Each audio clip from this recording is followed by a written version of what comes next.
Bring in the head coach of the Boston Celtics. Ime Udoka is joining us now, and he is brought to you by Globalization Partners. Great companies need great teams. Hiring talent anywhere in the world is easier than ever with Globalization Partners. Go to globalization-partners.com and onboard your next MVP today. Ime, how are you today after a tough loss last night? I'm okay. How are you guys doing? Good. Did you want us to patch in Eli, the professional pickup player? I mean, it could help with preparations for the next game. We could tie him into the same line here. If he can teach how to get a rebound, I think we'll take him. Is that one of your biggest things taking away from last night, that getting beat on the glass was a problem? I mean, 17 offensive rebounds for the Bucks. You can't be thrilled with that. Yeah, that's been a point of emphasis throughout the series, a way that they really impact the game. And we had done a really good job, especially in the first half in that area. And then, poor job in the second half, and obviously the last free throw box out. I know you addressed it after the game last night, and Marcus Smart is taking a lot of heat for the inbounds play that was blocked by Holiday. But anything you want to add to that after you get back and look at it? Was Al late getting to the pick? And I know you're trying to get the ball to Jason, but is there anything you would have done differently or wanted that play to go? We didn't execute as well as we wanted to. We had some offside action, bringing a specific player on their team up into the action to get the switch. We knew how they were defending it, and didn't get into it quick enough and get the ball where we wanted to. So Marcus had to go make a play. 5-second count, counting down, and no timeout. So nothing to blame Marcus about that at all. It was really our lack of execution overall as a team. Are you upset that you were even in that position at the end of the game, given that you had the 14-point lead, 10 minutes to go, and over the course of the next 5 minutes, that lead went from 14 down to 4, and then you're in one of these tight spots when you probably would have liked to have avoided that. So where did that all sort of go wrong? Yeah, a lot of the things, not only the rebounding, but the turnovers and some of the transition baskets. All the things we did well in the first half kind of dissipated in that fourth quarter specifically. But we didn't defend to our level the second half, only giving up 47 in the first half, and then a 30 and a 33-point quarter is obviously too high a number. But, to your point, with the 17 offensive rebounds, 11 of those were in the second half. We turned the ball over only twice in the first half, had 8 in the second half, and so a lot of that stuff in the fourth quarter came back to bite us where it didn't have to be as close as it was. Are some of those turnovers the result of being too patient? If you could go back, would you be maybe a little more aggressive with that 14-point lead? I understand trying to use up as much of the clock as possible, but in retrospect, would you do anything differently in those final minutes of the fourth? What we had to do was attack, defensively a little bit better. We didn't talk about milking the clock or anything like that. That's not really how we play. We stay aggressive as far as that. So the main thing was we weren't getting the stops that we did in the first half, allowing us to get out and, getting transition play faster in the half court as well. But taking the ball out of the basket, as I mentioned, giving up 63 in the second half, kind of slowed down our offensive pace as well. So we had to defend better, out a little bit too much. And then what really stood out was the 6-for-6 3-pointers that we gave them in the fourth quarter. So offensively, we still want to be aggressive, do what we did in the first half. We felt they were on their heels, especially when we can get out in transition, but we didn't get the stops to kind of initiate that. I know you're trying to get different guys in the game in different situations and that, but Jaylen Brown, with the type of third quarter he had, do you wish, looking back on it, that maybe he had some more minutes in there?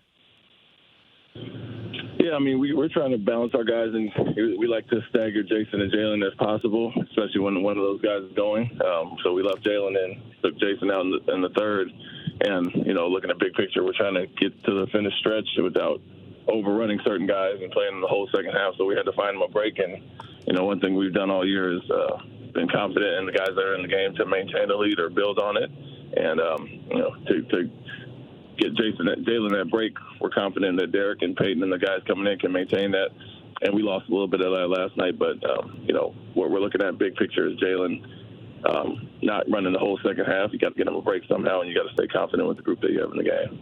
You've now been without Rob Williams for 2 games. What's his status heading forward in this series? Will he miss any more time? And in retrospect, did he maybe come back too early in the Bucks series? Excuse me, the Nets series, that is.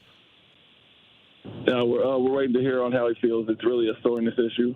Swelling is gone. It's just a matter of, some general soreness that I think you technically you're going to have that after some surgeries. But regardless of, the 4 to 6 window or him coming back at 3.5 weeks. And so when you're going through his rehab process, he's going to have a day where he's a little more sore and then it settles down. So even between the second and third game and the first and second game, when we had the 3-day breaks, it benefited him, but then it started going every other day. Had one flare up where it, got a little swollen, swelling went down, and now we're waiting to see if the soreness goes away. And so as far as that, we'll see what happens when he gets reevaluated today. But looking forward to having him back at some point. So I was going to ask you about the referees, but I know you can't comment because you're going to get in a lot of trouble. So I'll phrase it this way. Is there any football drills that you guys can do that could defend the guy that drops his shoulder and attempts to run everybody over within the lane without getting a call?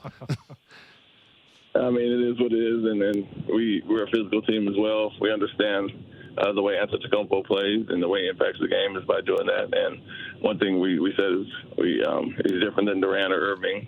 Those guys are jump shooters. He wants to get to the basket and attack, and we got to take the hit with physicality. I felt we did that better overall last game, and you just have to play through it, honestly. If they don't call the charge or they don't, they're going to call fouls on us, we still have to be physical and understand the way he's trying to impact the game. And he's a tough one to officiate. You had guys like Shaquille O'Neal back in the day with all the aggressiveness. You can call a foul on every play on him or the other. And so, he tried to impose his will. I think we've defended him well at times when you look at the percentages more so than the points. And something that we have to play through, obviously, slow him down. Yeah, and off that, I was going to ask you, are you happy the way you're defending? Because it seems like, he gets the eye cut last night. He even echoed after the game, like, this series is really wearing him down. Do you feel you're wearing him down and getting to him a little bit? Yeah, definitely, especially game 4 at that place. He had his hands on shorts a lot. The way he's trying to score, going through people, and it's not like he's off ball catching and shooting or can kind of take a easy shot. He's 4, 5, 6 dribbles trying to go through guys in the post or on the perimeter. And so we want to make him work as far as that, and we have the defenders to do that, but also put him in actions defensively so he can't take the player so off. And so we can see it wearing him down at times. It's just when we had our chance to put our foot on the gas last night, they made 1 or 2 plays with offensive rebounds that got them back in the game and kept them close enough to keep them hopeful. Do you feel after a game like last night, the way it ends, do you feel like you have to not only just get ready to continue the series, but also sort of coach and manage the emotional aspect of it for players after a tough loss?